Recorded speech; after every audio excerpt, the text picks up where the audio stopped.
Hello, Hello. both. I Hello. watched the movie and my gosh, let me just say it was amazing. So thank you so much for taking the time to speak with me today. Sophie, I'll start with you. What drew you to the role and how did you prepare for it?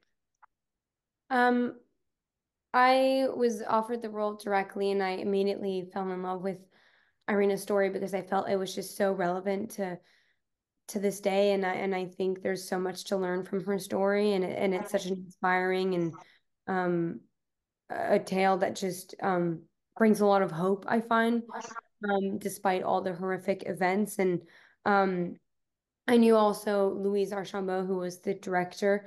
I knew her because she's from Montreal, and we were supposed to work on a movie together. So when I knew that she was on board, I just trusted that she would bring her story to life so beautifully and really honor everything that she's done.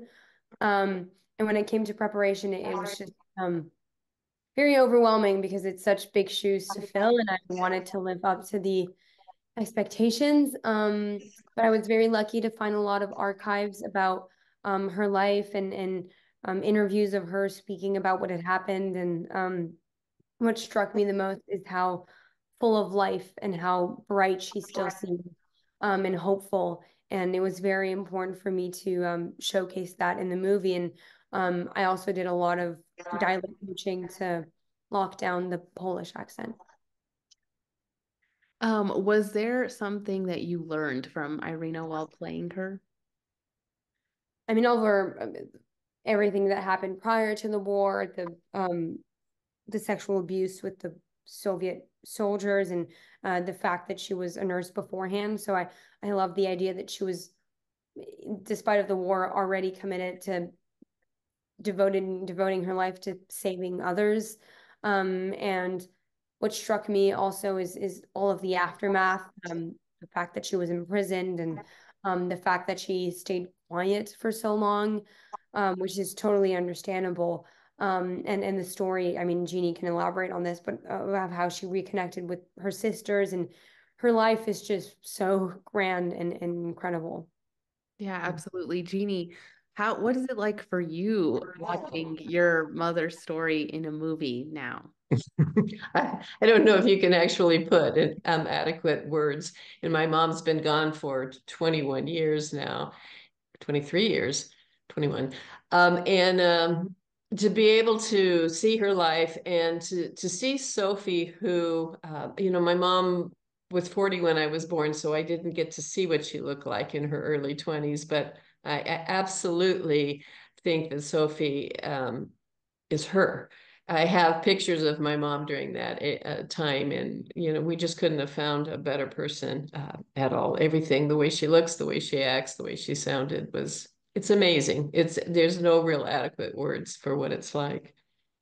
And like Sophie mentioned, can you tell me a bit more about the aftermath that the movie doesn't show, that she was imprisoned and then she met your dad um in New York? Was that, if I remember correctly? The movie ends with my mom getting a passport and being sent out of Poland to Germany to a DP camp where she sat for about 2 years.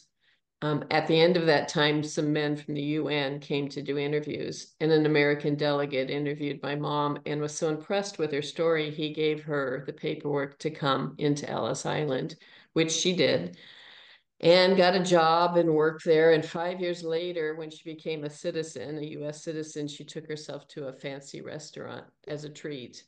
And while she was in that restaurant, a man was seated at the table next to her. He turned around and looked at her and he said, Irene, is that you? He was the UN delegate who'd interviewed her in that displaced persons camp, the very man that invited her to the United States. And he asked her to dinner that night and the next night. And 6 weeks later, they were married. Wow, that's crazy. And how did she reunite with her sisters? How did that all happen? Oh, she was speaking at a large audience in Los Angeles. And this was a good 40 years after she left Poland. And a couple came up and they said, Irene, we're going to Poland and we'd love to try and help you find your sisters. My mom said she was sure her sisters were gone. It had been so long and she wasn't able to locate them.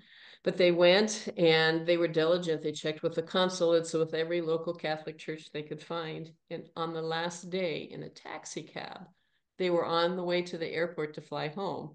And they stopped at a little corner grocery store because they wanted to pick up some snacks for the long ride. When they got to the shopkeeper, they thought, let's try one more time. And they pulled the list of names out and they read it to him. Do you know these women? Janina, Maria, Bronya, Waja? He said, I never heard of them. But there was a woman who'd been shopping in the back of the store and she came running up the aisle, grabbed the paper from their hands, pointed at one of the names and said, this one is me. These others are my sisters. And so this couple was able to give my Aunt Bronya my mom's address. And 10 days later, she got, well, she called it a letter from heaven, a letter from all four of her sisters saying, we found you and we love you and we can't wait for you to come see us. Wow, that is incredible. It is, it is. Yeah. Oh my gosh. Sophie, let's going back to you. Was there a moment or scene or even a line that really stood out to you from the movie that just like particularly maybe touched you? Um, I think I love the exchanges between her and Rei, who plays the other servant, because I think there's so much left unsaid, and there's so much that's also said without any dialogue. And there's a lot happening in the eye contacts and with this and in the smiles. And I think he's also one of the he's an ally, but he operates in the shadows. But he's helped save all of those lives as much as Irena did. And he just represents such a calm, almost like a godfather or an angel looking up above. And I just think he delivers some very powerful lines. Like I love this one that says sometimes survival means serving dessert, and that just every time just really strikes me. And yeah, I just think he has such a calm presence in the movie, but so touching. And like I said, he was also an ally and helped, and no one ever saw him as a hero, but he definitely deserves all the recognition. For sure. Jeannie, how did your mom's faith play a role in the work that she did, and just like in her life in general? 100% it played a role. She was raised that people mattered and that the differences in people did not matter. They were all human beings and part of one human family. And you know, and stood under God, created by him. And so with that mindset, you know, that's how she looked at it. And she had trust, childlike trust that, you know, he would open a path and she would walk in it. And it was up to him to take care of her. And her job was just to do what she was supposed to do, to follow. And, you know, she kept that her whole life. It just was part of her. It wasn't even something she had to think about. What was it like for you when your mom, I mean, how old were you? And then like what was it like for you when your mom first told you, what she did and her whole story? I can't imagine. She didn't tell me. She had no intention when she came to the United States to talk about it at all. Only my dad knew it because he'd interviewed her all those years back. Mhm. It wasn't until she was faced with a Holocaust denier over the phone, a young man who was just doing a report in school about the propaganda of it all. And, you know, that's when she realized that if she didn't start talking, history could easily repeat itself. And slowly she began talking. I learned that night a little bit from the phone call that there was something big that had happened in her life. But I saw how hard it was for her, especially that first time.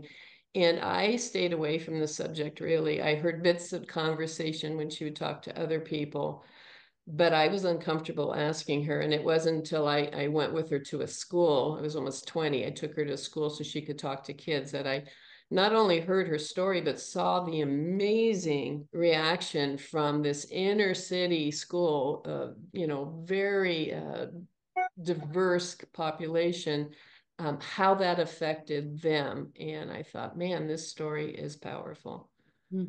Absolutely. A question for both of you. What do you hope people will take away from watching this movie?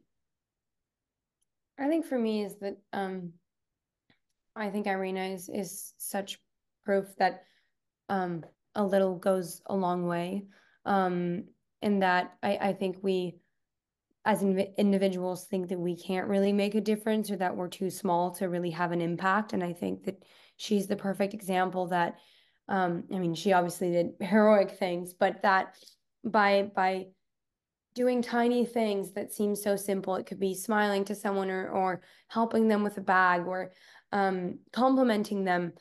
It does have a ripple effect. And I think that down the line, those little gestures go a long way and can achieve something way bigger than we thought it ever could. Yeah. Yeah. And for me, I've said this before, people, will call my mom a hero or, somebody who's special. And she wouldn't have liked that. And I don't either, because you label somebody that way and it gives them permission to do things that you can't. And the bottom line is we are all able to do amazing things. Like Sophie said, whether it be a small kindness, which I've heard from kids that have thought about suicide, that one day somebody smiled at them or sat with them at the lunch table and that changed the decision of their life and they're still alive today. So, we can't put a size on our kindness or our attention that we give to another human being. That's God's job, but it's powerful and we all have multiple opportunities to do that every day, every week. So, I hope that that's something that sticks in people's minds. Definitely. And especially in the state of the world that we're living in right now. Amen. Yes. I think just one quick question actually that came to mind, Jeannie, is I think I read that your mom received a papal blessing. Can She you just tell did. me more about that? Well, it was in early 90s. And I don't know if you've read the book, but there was some issues with her going to confession after she started sleeping with the major. She felt like she needed to confess, and she had a favorite priest she used to go to, but she couldn't make it to him. And the young priest she went to was more anti-Semitic and told her she didn't have a part of the Catholic Church, which broke her heart. And so this papal blessing, where Pope John Paul, the Polish Pope, sent a delegation from the Vatican, and we had a ceremony in a Jewish synagogue in Irvine, California. So the mixture was amazing. And, it meant it was just coming home for her. It meant a lot. And, it was just an incredible thing. That's beautiful. Of course, it had to be John Paul II, our Yes, beloved Pole. that's right. Well, those were all my questions for you both. I loved the movie. And just again, thank you so much for sharing this time with me and chatting. Thank you Oh, for having me. yep. Thanks for help spreading it. I appreciate it. Of course.